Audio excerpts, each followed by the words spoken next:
श्री स्वामी समर्थ सगळ्यांना। अशी मस्तपैकी दारात मी आज रांगोळी काढून घेतली आहे। त्यानंतर इथं बघा लहान मुलीचा एक पाय उठला होता हळदीच्या लेपनावरती, ते म्हटलं असू दे तसंच ठेवलं मी। त्यानंतर स्वस्तिक ओम श्री असं काढून घेतलं दारावरती कुंकवाने। हे असं मी कुंकवाने दर गुरुवारी काढत असते, पण आता रोजच काढून घेते। त्यानंतर घरात बघा असे माझ्या भिंतीला असं इथं मी हा स्वतः गणपती केलेला आहे इथं वरती। त्यानंतर कृष्णाची मूर्ती राधाकृष्णाची, हे स्वामी माझ्या मिस्टरांनी तयार केलेले आहेत। त्यानंतर हा महादेवाचा आहे, शंकराचा आहे, ते पण माझ्या मिस्टरांनी तयार केलेले आहे त्यांच्या कामावरती। त्यानंतर इथं हॉलमध्ये असा मोठा असा स्वामींचा आणि दत्तगुरूंचा माझा फोटो आहे। इथं गणपतीची मूर्ती आहे, एक गणपतीचा फोटो आहे। इथं बाहेर अशी पूजा केली जाते हॉलमध्ये। स्वामींचा हे फोटो बघून मला असं मन प्रसन्न झाल्यासारखं वाटतं। हॉलमध्ये बसल्यावर असं स्वामी चहूकडून चारी बाजून आपल्याकडे लक्ष ठेवतात असं वाटतं ते त्यांच्याकडे बघितल्यावरती।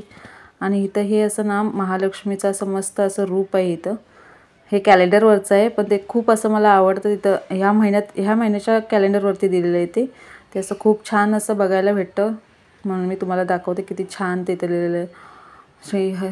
श्री कमले कमलाय प्रसिद्ध श्री श्री ओ श्री। तर हे बघा किती छान असं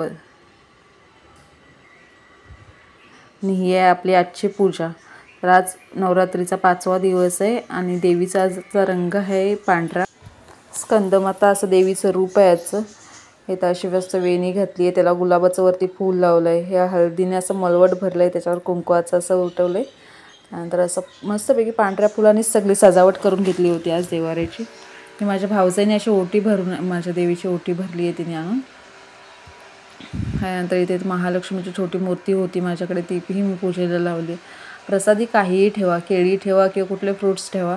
त्यानंतर माझी श्रीषा ही खातेच ती प्रसादी, त्यामुळं काहीच ठेवलं जात नाही तिथं, सगळंच खाते ती। हे असं आमचं ग्रामदैवत आहे आमच्या कोकणातलं गावचं माझ्या। अशी पूजा केली याची। हे स्वामी समर्थ सारामृताचं पुस्तक आहे, त्यातले 3 अध्याय मी रोजच वाचत असते। त्यानंतर अशी घराची पूजा झालेली आहे। गणपती बाप्पा श्री स्वामी समर्थ सगळ्यांना। हे बघा हे मी वस्त्र मी घरीच तयार केले। आपल्या स्वामींचं वस्त्र आज पांढरा रंग होता, म्हणून पांढऱ्या रंगाचं माझ्याकडे होतं कापड, त्यामुळे मी तयार केले स्वामींसाठी आपल्या। हा एक फोटो आहे इथं आतमध्ये देवघरामध्ये फोटो लावला जातो। इथं शुभ लाभाचं असं आहे देवघराला। त्यानंतर नवरात्रीमध्ये अखंड दिवा हा चालूच असतो, तर अखंड दिवा असतो। त्यानंतर महालक्ष्मी अष्टकमचं पठण करते मी, कुंकुमार्चन करते, इत्यादी सेवा करते। आणि स्वामींचं काय आपलं नॉर्मली नित्यसेवा चालूच असते।